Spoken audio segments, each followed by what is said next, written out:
Afternoon everyone, hope you're keeping well and journaling hard. Today I'd like to share with you a technique used mainly for anxiety sufferers, those people that are perhaps prone to panic attacks. Not that this technique brings you out of a panic attack, but with enough practice it can potentially stop you getting there once you've identified your warning signs of when you're moving from a calm state to nervous, or even a nervous state into an anxious state. I'm sure many people will have heard of it, and here it is, the Breathe Box. But what we're going to do is, like anything, I think it's better to draw it out in your journal, and then at the same time as drawing it you can study it, and then it's always got a place in your journal, and by all means then from your journal copy it out onto a piece of card or some paper, and if you can laminate it so it stays a bit drier and you can just wipe it off if it gets a bit dirty, and you can carry it around with you in your pocket, in your wallet, in your purse, in your bag, anywhere really, and it gives you that little prompt. If you're feeling a bit nervous about something, pull out your prompt card and follow the diagram about BreatheBox. So let's get on and do the BreatheBox.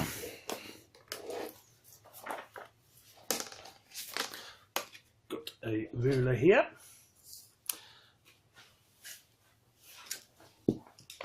First thing we'll do is, as per normal, date up.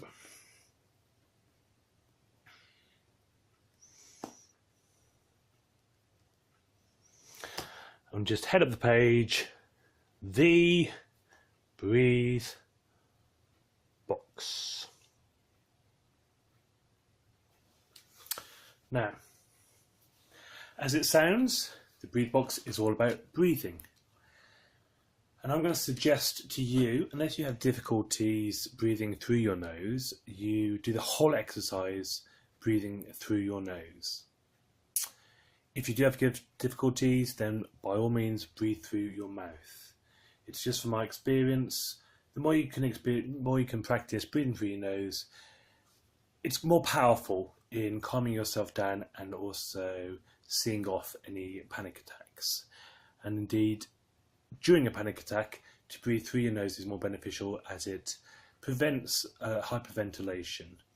It's very difficult, if not impossible, to hyperventilate through your nose. So the more you practice it when you're calm, the better it will be for you when you're nervous or anxious or in the midst of a panic attack, because those of you that have panic attacks know once you're in it, it's very difficult to do anything apart from get through it.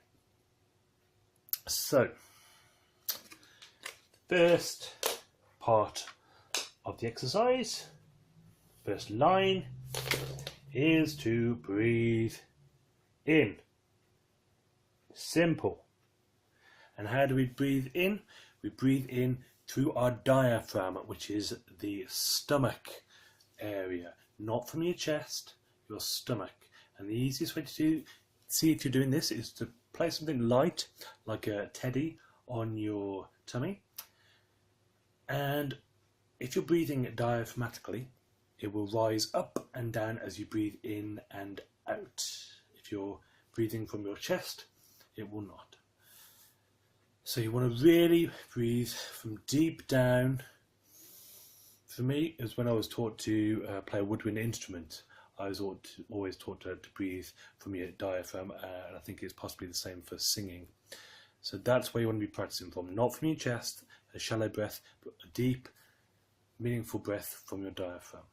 Okay, and we're going to breathe in for 4 seconds. So during those 4 seconds, you're going to take one long, deep inhale.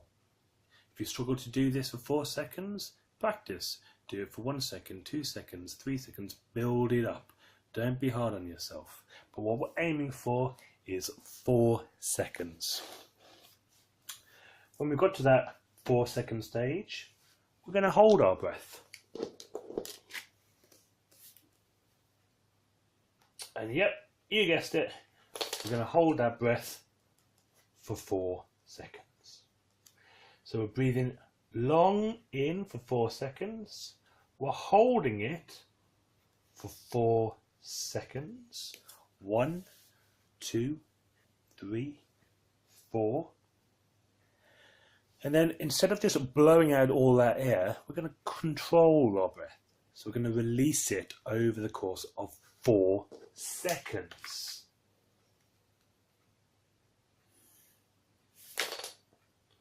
Release. Again, over 4 seconds. And the final part, once we breathe out, some people may struggle with this. We're going to try to hold the out breath for 4 seconds. So to put it all together, we're going to breathe in for 4 seconds. 1, 2, 3, 4. We're going to hold that breath for 4 seconds. 1, 2, 3, 4. Then we're going to release that breath slowly, 4 seconds. 1, 2, 3, 4. And finally, with all that air expelled, we're going to hold the out breath for 4 seconds. 1, 2, 3, 4. So it is imperative that we understand it, that we breathe correctly from our nose. If you struggle with that, or if it's time of year that you suffer from hay fever or a cold, just through your mouth. But we do it from the diaphragm. That's very important. And we breathe in and hold and release and hold. And you need to be practicing this exercise every day, just for a few minutes on the bus, in the car, walking. Just do it. Before long, you'll notice that your breath does calm down very quickly when you focus upon it. And this is one of the behaviours that will help you keep calm before an exam, meeting new people in a crowded place. Try the breathe box, okay? And in conjunction with other tools, you'll find it very, very helpful and beneficial, not just if you're a sufferer of anxiety, but if you're just feeling nervous or stressed in any situation. Primary thing to try and focus on and relax and control is your breath. So have fun making a note of that, rewriting it, use colours, share with your friends, your family, do it together, and have fun journaling. Till next time, happy journaling.